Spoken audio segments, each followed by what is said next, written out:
God damn it.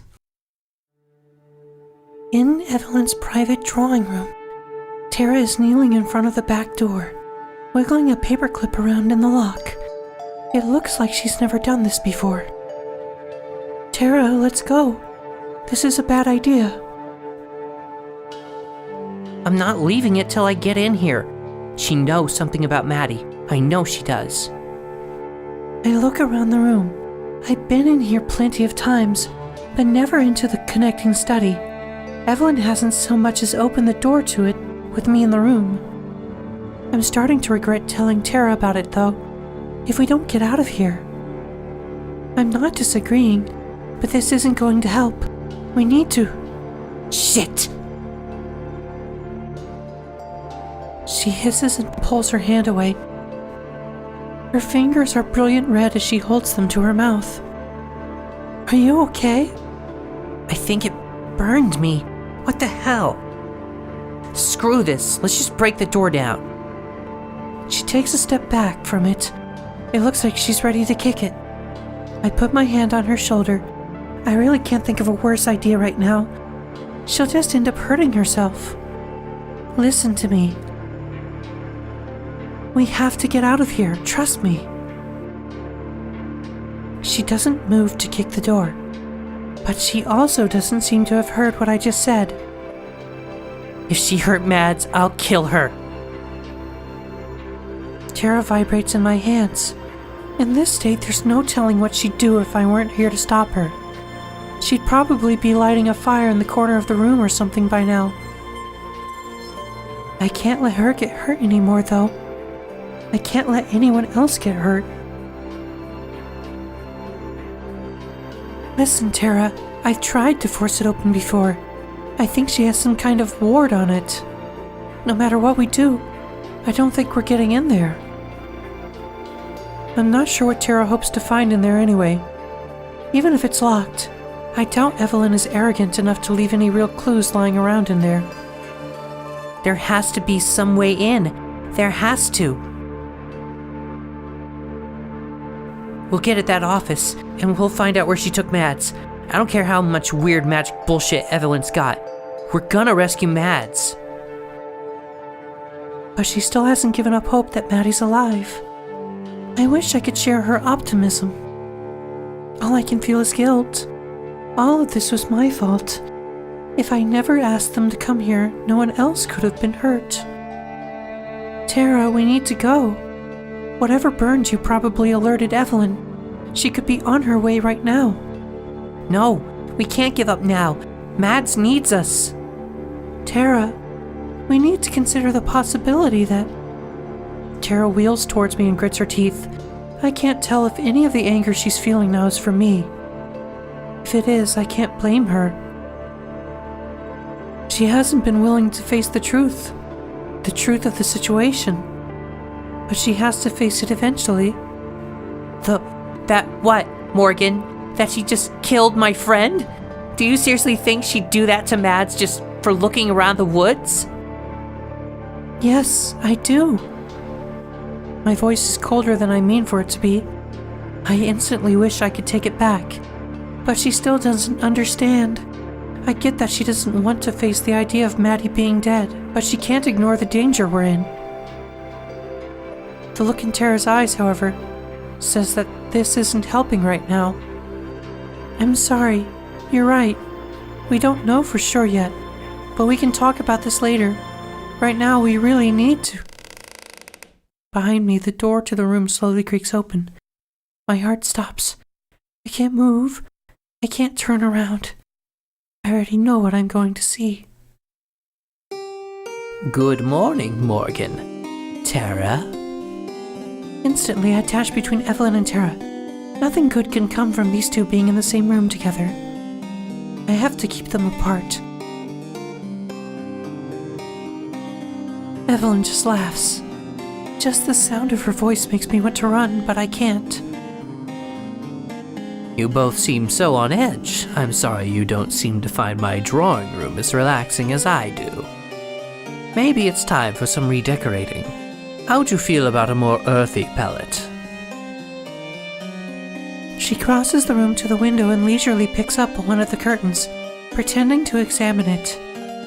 I can feel Tara behind me seething and getting angrier by the second. No opinions? You come into here uninvited and you'd think you could at least pretend to be polite. Now she glares at me. I can feel the temperature in the room drop instantly. I used to think it was something that was just in my head. I've changed my mind about it recently. It really is getting colder. You never could though, could you? You never could play along. Always so obstinate. You have to fight every step of the way. Just like when you were young, always cutting your own hair short. Because nothing was ever good enough for you. The clothes I bought, the food I made, and you had to control just one thing. A rush of heat and cold crawl onto the nape of my neck. A rush of shame. Evelyn's mouth twists slightly, just enough into a smile, and she breathes a freezing laugh of pride. When was it you realized you couldn't even hold scissors anymore, and you ran around town begging someone to cut your hair? No wonder no one else ever wanted to be around you. I imagine that's why you had to look all the way overseas to make a friend. She shoots a glance at Tara, baring her fangs in a grin. She's not even trying to hide what she is. And well, look what happened to them. That's too much for Tara. She's been quiet this whole time. Maybe from the same fear that gripped me, but now she steps forward. I hold out my arm to prevent her from getting too close. Then what the hell did you do with Maddie? Evelyn turns back to the window, barely acknowledging Tara at all, and stares out it absent-mindedly. You know, the forest is a very dangerous place. Every year it seemed there would be a new death. Someone would go missing in the winter. We wouldn't find them until the spring thaw. She turns around. The look on her face is so placid and empty. I've never seen anyone so completely devoid of empathy. That's why they're off limits now. That's why we have the curfew. There hasn't been a death like that in almost 10 years. Something we are very proud of. She turns back to Tara and takes a step forward. Somehow the room seems to get even colder as she does. That is, until your friend. It's honestly frustrating that she would ruin our record so selfishly. I wonder if she had any idea of the headache she was going to cause me. She shakes her head. She's smiling again. Enough of that bullshit. Mads wouldn't go out there and get herself lost. She wouldn't. She's way too cautious for that. You did something to her, and you're gonna tell me, or I swear to God. Evelyn looks up. Her smile is gone and her eyes are as sharp as her fangs. Tara goes silent the moment those eyes are on her. I'm shivering now. I pull my arms close to my body. The air seems to crackle with ice. I try to take a step backwards, but Tara won't budge. I'm not sure if it's out of anger or fear. I've been so patient with you, Morgan. Endlessly patient. With you and your friends. A mother's patience never wears thin. But then, I never was much of a mother, was I? No, don't! I reach out my hand, but it's too late. Behind me, Tara rises slowly in the air. What? Morgan, help! What's happening? Her eyes are wide with terror. Tears well up in my eyes. I have to do something. Please don't. You don't have to. Evelyn's mouth shifts slightly to one side. She looks so disinterested. She doesn't even take pleasure in it. She barely notices us and what we feel. How many years did I give you the carrot, Morgan? How many? Eventually you'll have to learn. And just like that, Tara shoots backwards and slams into the wall so hard the whole room shakes. Tara! she crumpled to the ground in a heap. She's not moving. Evelyn doesn't move as I run to Tara and lean down to look at her. She's awake, still twitching. Tara, don't move. Just stay still, you'll be okay. Well then, please make sure you put everything back where you found it. The maids have enough work as it is. My heart starts beating faster. The heat on the nape of my neck spreads down my back. But instead of the hollow pit in my stomach that's supposed to follow, I feel my shoulders stiffen. My breathing gets slower, more controlled. The edges of my vision start going dark. I feel myself biting down on my own lip. I look down and see my fists are clenched so tightly, my knuckles have gone white. For the first time, I don't feel any fear, just hatred. With that, she turns away. The room instantly returns to its normal temperature, but I'm still freezing. Her heels click on the hardwood and get quieter as she leaves. She stops at the door. Have a lovely day, girls. Evelyn disappears and the door slams behind her. I still can't move. It isn't until Tara lets out a loud groan that I snap back to my senses. Are you okay? Did she break anything? I don't think so. Can you stand? Let's get back to the house. I've got a first aid kit there. As long as I get to lay down, we can go wherever you want. Of course. You can use my bed. Come on. She takes a few shaky steps before leaning against me. It's a start. I think you're gonna have to take the lead on this one.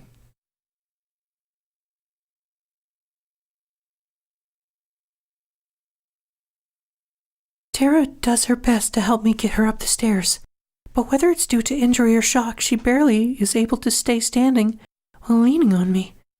Climbing a staircase is difficult, but at the moment there isn't really anywhere else I can take her.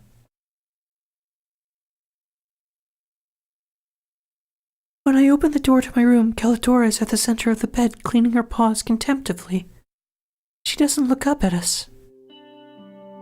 Come on, let's get you on the bed. I half expect Tara to give me some kind of knowing look. She stumbles over to the bed, but she doesn't. She just nods weakly. Tara collapses face first over the sides of the bed.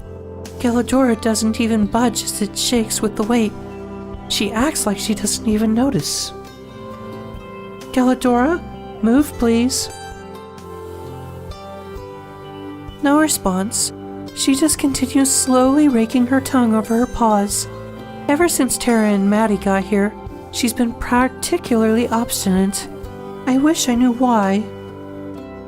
It's hard not to be frustrated with her, but I do my best to just gently force her to move by climbing onto the bed next to Tara. Caladora finally looks at me, paw held indignantly in the air. There's plenty of room on the floor. Tara shoots back up, yelping and almost knocking me over. She doesn't seem to notice, as she just stares down at Caladora with wide eyes. Did your cat just talk? Caladora cranes her neck around to look at Tara, and then speaks again. No.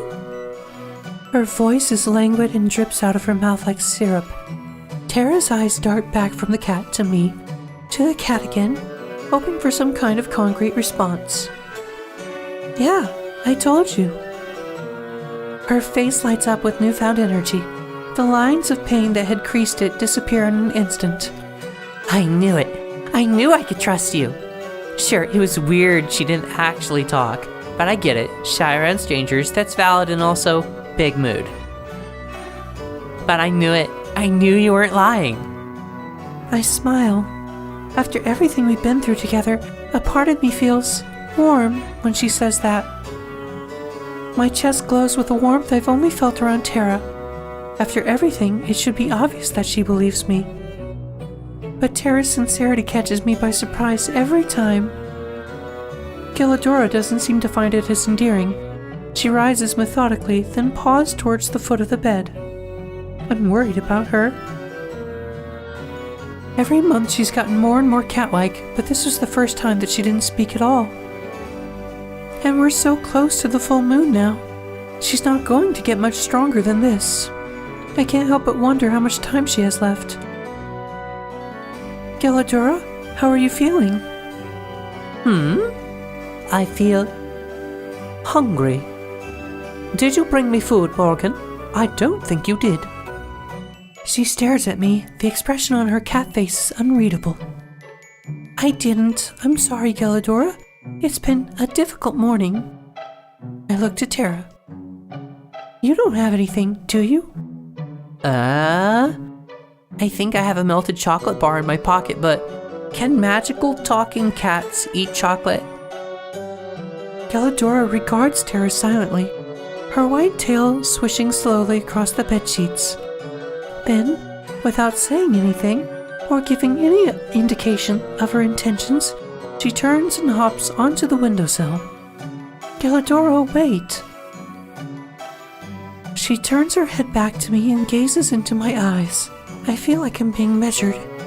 I always feel that way around her. No. You wait.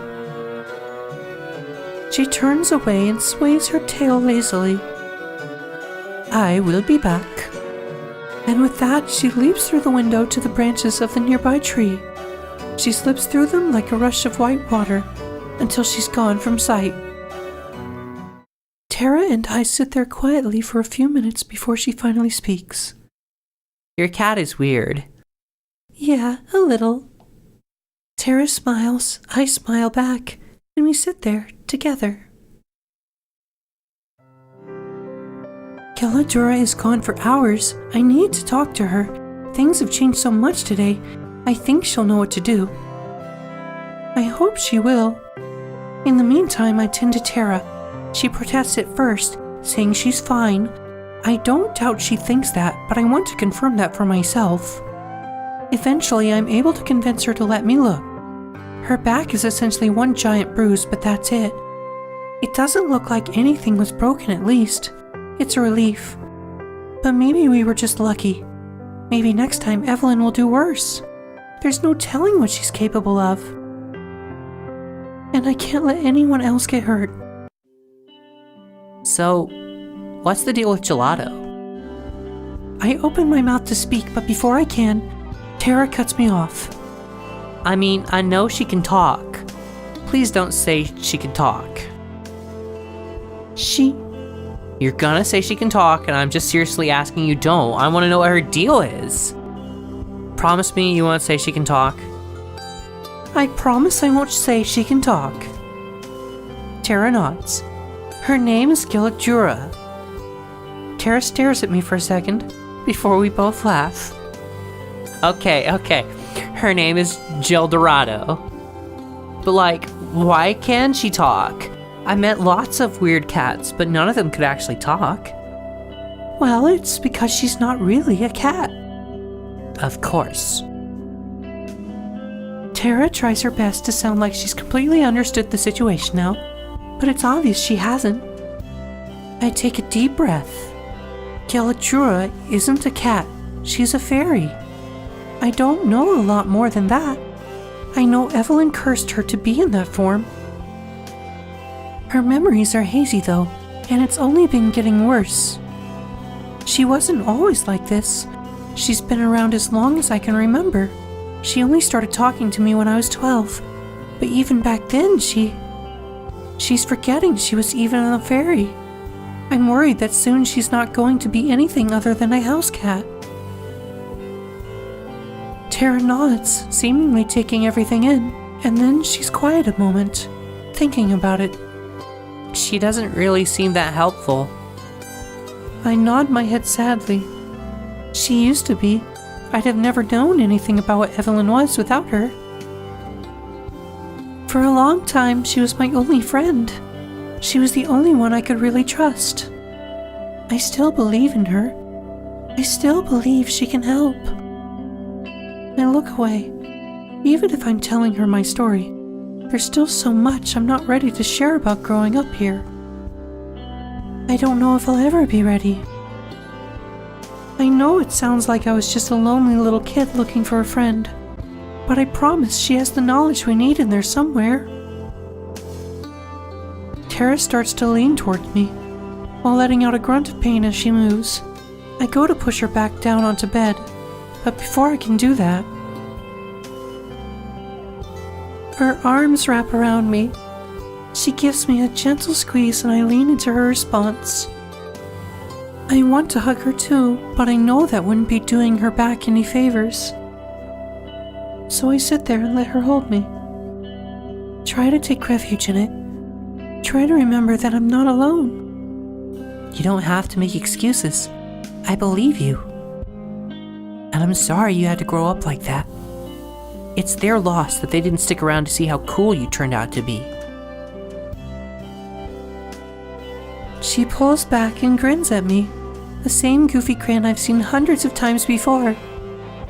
But it's so much better in person than it was on a screen. And it's exactly what I need right now.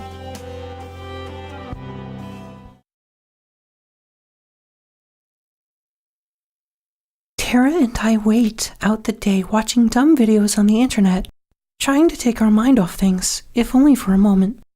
They take longer to buffer than to watch. It's dark by the time Gilladura slips back through the window. She's quiet, but even if I hadn't seen her, I'd still know she was there.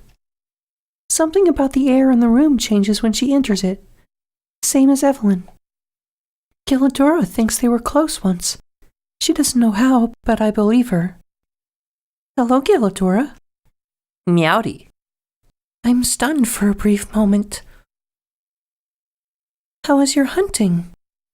She looks at me, and if ever a cat could give a self-satisfied grin, I swear she would right now. Her voice seems to luxuriate in it. It was good, Morgan. Much better than your hunt this morning. She jumps into my lap and rubs her head against my hand.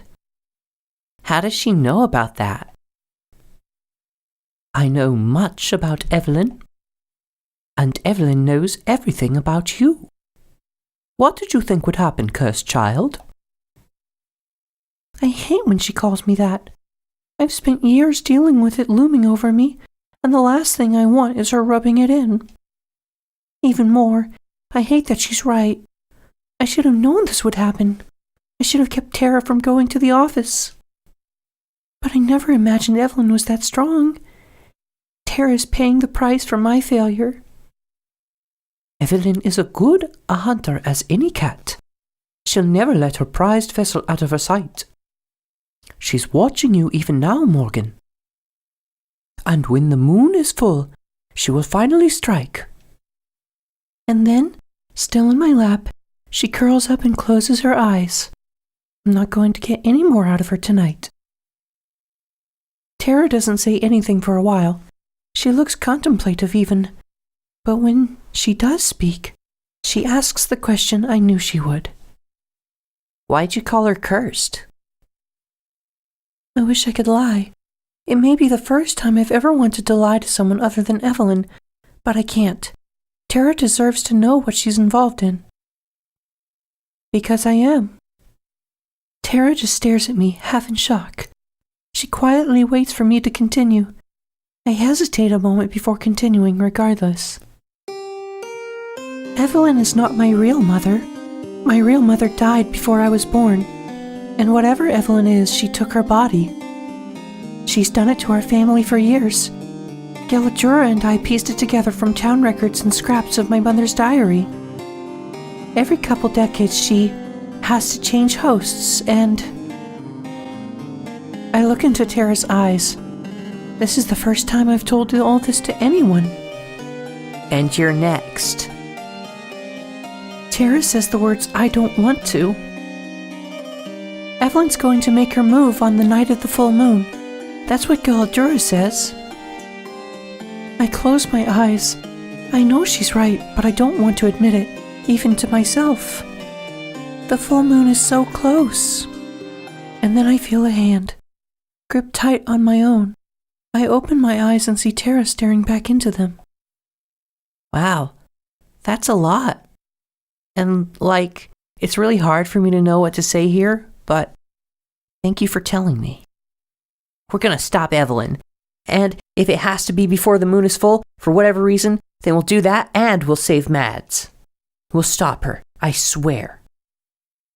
She's smiling so big and so broad, and she sounds so damn confident. I want to believe her.